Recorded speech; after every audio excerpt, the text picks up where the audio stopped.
Scott here. Hey, welcome back to the Marketing for Business podcast.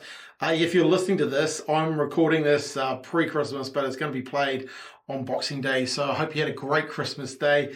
I'm not going to take up too much of your time, but what I wanted to share, this is some real good gold for the people that are really into marketing and really want to set themselves up for 2025.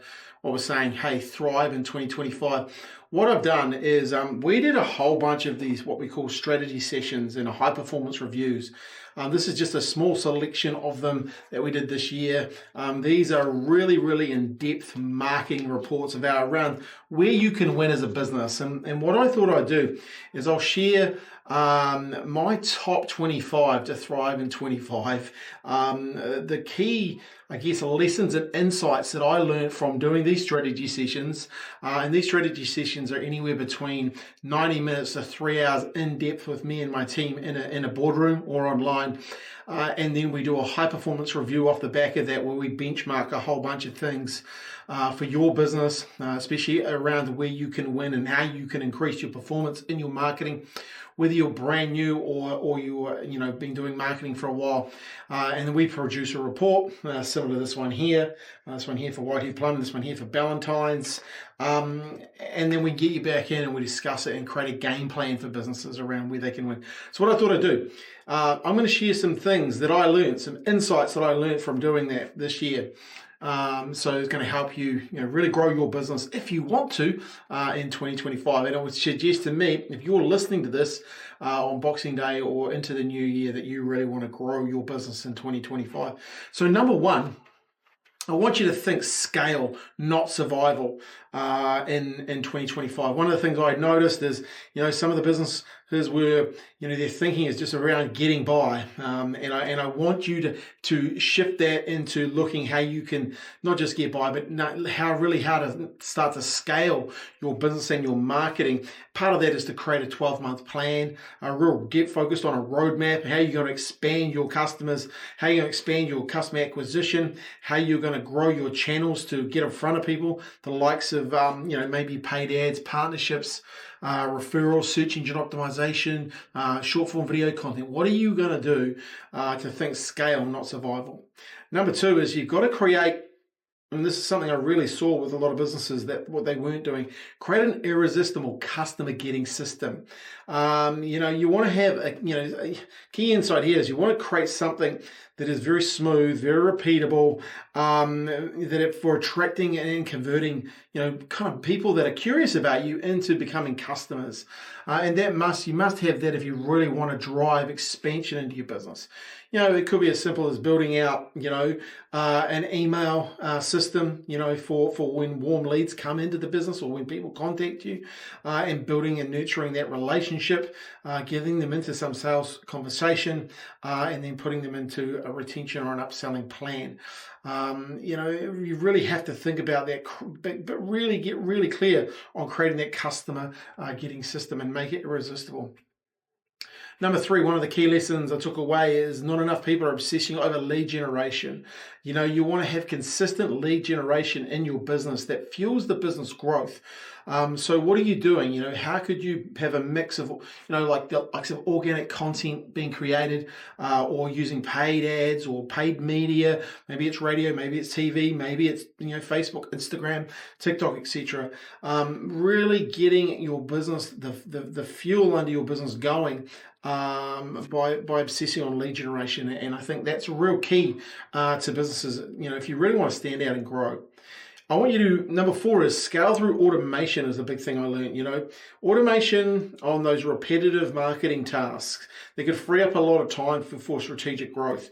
And as I said before, maybe setting up an email sequence, creating, some content that can go out to people when they first engage with your business.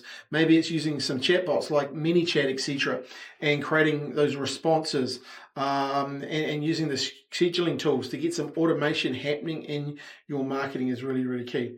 Number five is expanding into new markets. I think this is a great opportunity to tapping into new opportunities, new customers in new areas. And I think looking at your customer segments and seeing where, okay, what about in other regions of wherever you live?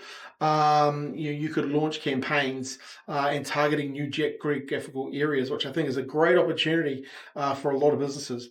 I think number 6, and this is one thing I really saw coming through and as opportunities in these reports, is building partnerships for faster growth. Where could you align a strategic partnership for accelerating your business growth? And I know some businesses are going to be doing that in 2025, which I'm quite excited about. Even our own businesses, we're going to be doing that as well. So who are your industry influencers? Who are your complementary brands? Who are the community leaders? Who are some of the thought leaders, the authorities in your marketplace that you could be doing a strategic alliance with? Number 7 is prioritize community-driven content. What a great opportunity to foster that belonging in that community by getting out there and doing some community content, getting in front of your content. We did that really successfully this year with a bar here in Christchurch, going out, asking questions, getting feedback, running some quizzes, etc. You could be doing that with community polls, live Q&As. There's so many things that you could do to foster that and prioritize that. And I think that's one of those things in 25 every business owner could do. And definitely invest in content first strategy. A lot of businesses were missing that this year. Look, people buy from brands and people buy from businesses they trust. And consistent high quality content creates trust. So one of the things you might want to be thinking there is, okay, let's create a calendar, a monthly calendar, 12-month plan. We help our clients create 1-2 months out in advance and get that plan coming together over an overarching 12-month period so that you can stay consistent. And that's the key, is really staying consistent with your marketing. Number 9, and I think this is a great one, and I saw this come through in a couple of brands, is cultivate that and collaborate that team mindset. Like marketing isn't just one person's job. Even here in digital influence, we have one person in charge of the marketing, but we have a whole bunch of things going on, to collaborate and help that person as well.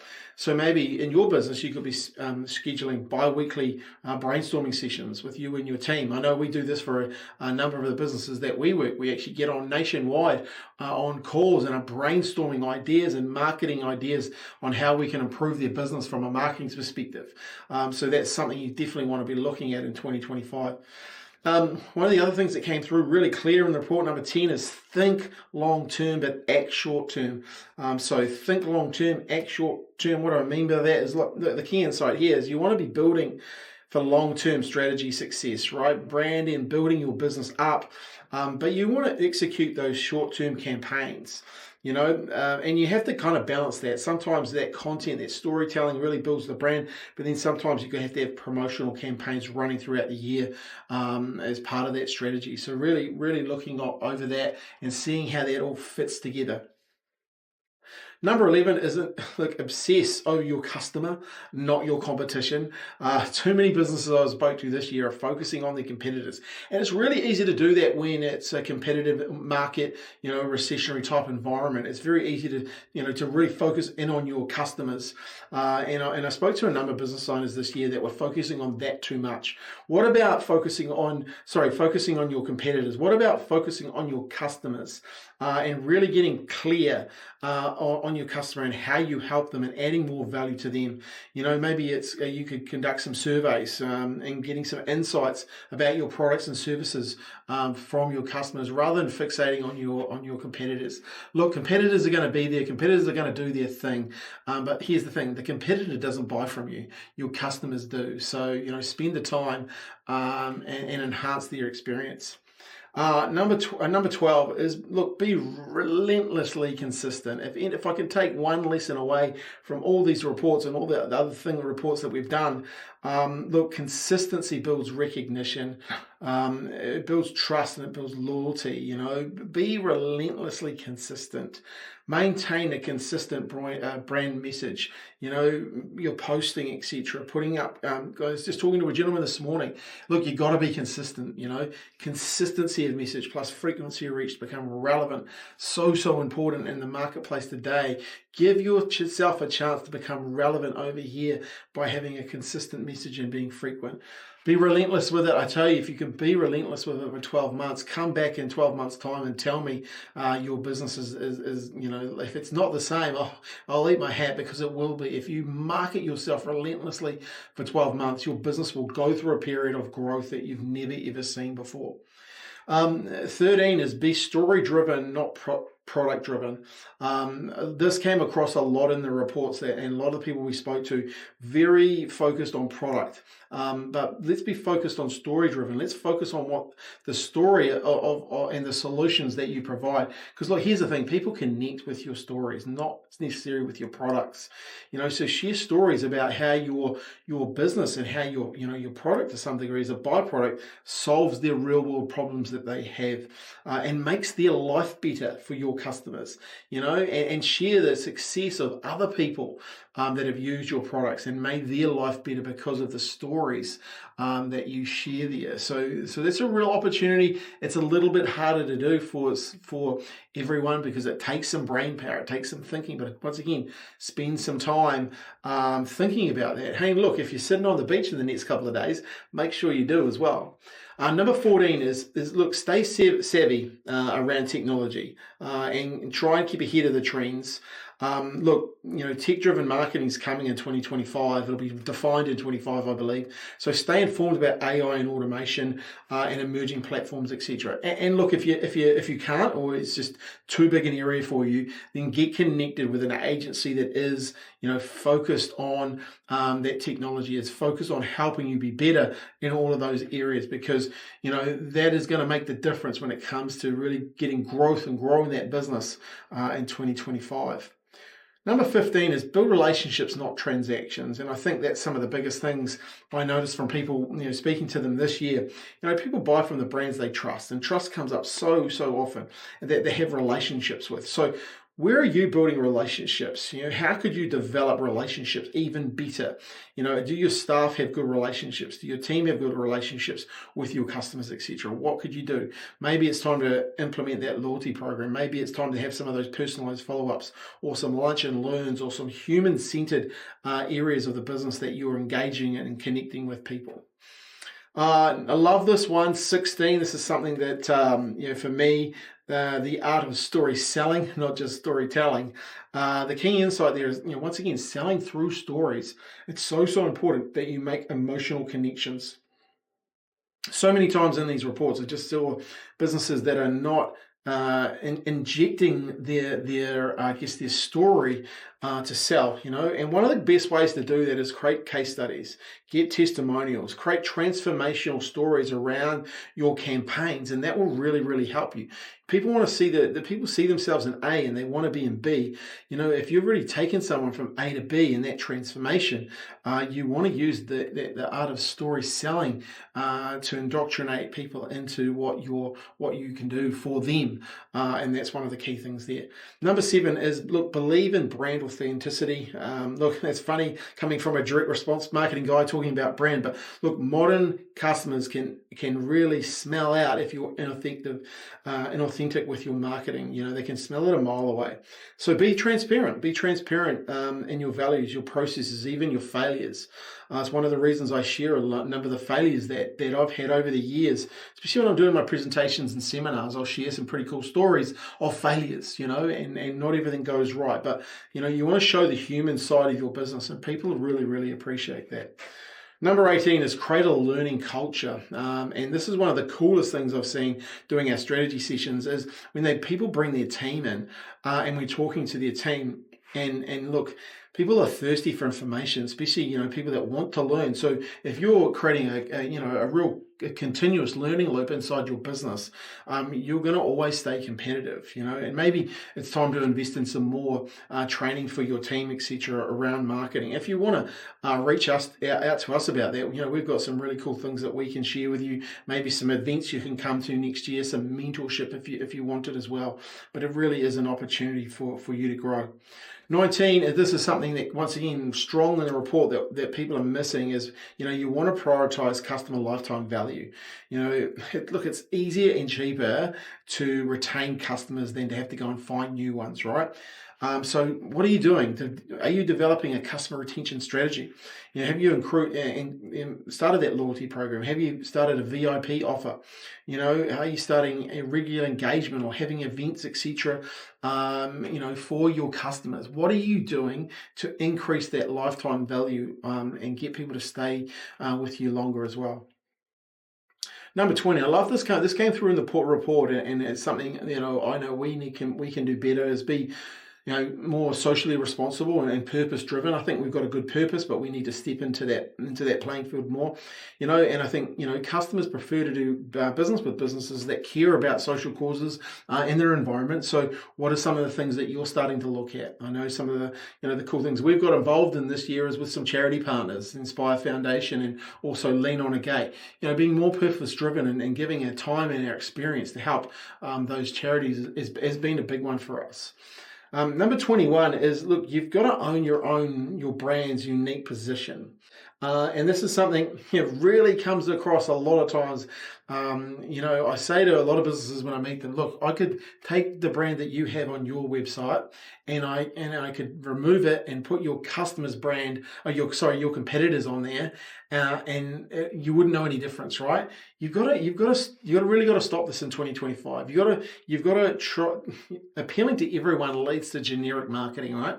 You've actually got to move away from that and really own your unique positioning. And this is some of the cool things of when we start having these conversations with people about what they want to achieve and where they can win. This really, when you start to define your uniqueness inside your business, and it may be that small thing. And it may be that small thing that swings a big door in your business, but you've got to weave that into your business and into all of your marketing efforts. I really believe if you can get that side down, if you can strategize the thinking around your unique position and then start to market it in the marketplace and be consistent, have frequency, you'll become more relevant and you'll stand out, which is a great opportunity. And look, to be fair, it doesn't take much. It just takes a little bit of thinking and sometimes having someone who's not standing inside that picture frame to give you some answers there. Number 2 is, leverage strategic collaborations. It's kind of like partnerships where you can expand, but you have some mutual value together. So what could you do to partner with some complementary businesses that are co-branded campaigns, events, etc. We've done some stuff over the years with Harcourts, with Westpac, and that type of stuff, and we will look to do more of that in 2025 as well. 23, this is a good one, and it's one you'll hear me talk about so much more in 25, but I talked about it a lot in 2024, is never underestimate local search engine optimization and my Google business profile. Look, it's for local businesses that want to get local visibility and drive in-store traffic into their business, and online sales as well can help as well. Look, just know that there's some changes happening in AI and all that sort of stuff, and Google is going to be a player in it, and with their Gemini, you've got to be part of it. You've got to up your Google reviews. You've got to up your content. Really be focused. Don't underestimate it in 2024. The businesses that we've been doing reports for, we've been showing them where they are compared to their competitors, etc., and actually giving them a game plan on actually how to win. You want to make sure that you've got that covered. Number 24 is focus on building a strong brand ecosystem, right? So marketing no longer about just having a good website or individual campaigns, but creating connected brand experience, and ensure that your marketing is on all channels. And especially talk these days about second selling. And what I mean by that is it's no good just to have a website. You've got to have a website. You've got to have social media. You've got to have all these aspects to your business going on, your branding and messaging that are all cohesive and going in the same area to build you up, and second selling happens. They might go to your website and then they don't see anything on your social media, or they go to your LinkedIn and you've had one post a year, or you've on your Facebook, you've had a Christmas post and then you've had another Christmas post, but nothing in between. And you're a real business. You might as well delete your profiles, building it all over, having a cohesive, strong brand ecosystem is so important in 2025. Hard to believe a direct response marketer is telling you that. Number 25, it's one of my favorites, and I've got one more bonus, but it's one of my favorites, and it's one thing I always say to people at my events and seminars. I'm going to give you a part-time job, and that part-time job in 2025 is to be a marketer. And why would I want to give you a part-time role as a marketer? Well, here's the thing. Marketers are curious, okay? And I want you to stay curious and open in 2025. The marketing world is constantly evolving. Businesses, you need to learn and adapt and evolve with your marketing, okay? Yes, it's busy. There's lots going on. But you've got to dedicate some time to educate yourself, even if it's just doing one of these strategy sessions and a high performance review, so you can know where your business is at, so you can know what you need to do to win in 2025 is so important. So take some time, educate yourself themselves. Listening to this podcast is a great idea. Maybe share this podcast with another business owner. Keeping up to date is really going to help you. And the only way you can do that is be staying curious. So that's your role. That's your part-time role in 2025. I guarantee you get involved in some of the things. Even if one of the things you could do is go and read your reviews, go read your competitors' Google reviews, go and read the ads that they're putting out, go and read the comments that people are putting on those ads, etc. You'll start to be curious. You'll start to be more open about what's going on in the marketing world. Number 26, this is my bonus tip, and it's strategy first thinking. You must design your marketing strategy to pick the tactics to produce the results you want in 2025. I'll say that again. You hear me say it so many times in 2025, but it worked in 2024 for a lot of business owners, these reports. Design your marketing strategy to pick the tactics to produce the results you want. Be very, very clear on the results that you want. Then design the strategy around that, and then pick the tactics to help you get that result. All right. And look, if you want some help with that, we love helping businesses. We've loved helping businesses in 2024 with it. We're going to help a lot more in 2025. We're moving to a brand new premises. We're doing a few things to expand the business as well. So we're really going to get out and see a lot more people next year. So if you want some help, all you need to do, 021 891 934, and we'll book in some time. I can't honestly say I'm going to be doing anything on the 26th of December through to probably the late January, but text me anyway. Let's start up a conversation and see how we can help you thrive in 25, because I'm deadly serious. There's a real opportunity coming for business owners. We've been through a bit of a rough period, and yes, there might be a bit more rough in front of us, but coming out of this, remember, you don't market for the recession, you market for the rebound. It is time to think growth-focused mindset to grow your business. With that said, I wish you all the best coming into the New Year period. Do me a favor though, send me a Christmas gift and send me a New Year's gift by sharing this podcast. Share this podcast. Just put it out on your Facebook feed or your LinkedIn feed and just share it and say, hey, listen to this one. Scott shares 26 good things that he learned from doing a bunch of strategy session reports this year. Some of these reports are 35 pages long. That's how in-depth they are in helping business owners. All right, guys and girls, thanks for your time. Really appreciate you. It's been great having you on the podcast this year. Another great year, done and dusted, eh? Who would have thought? All right, take care, have happy holidays, and as always, have fun and take action.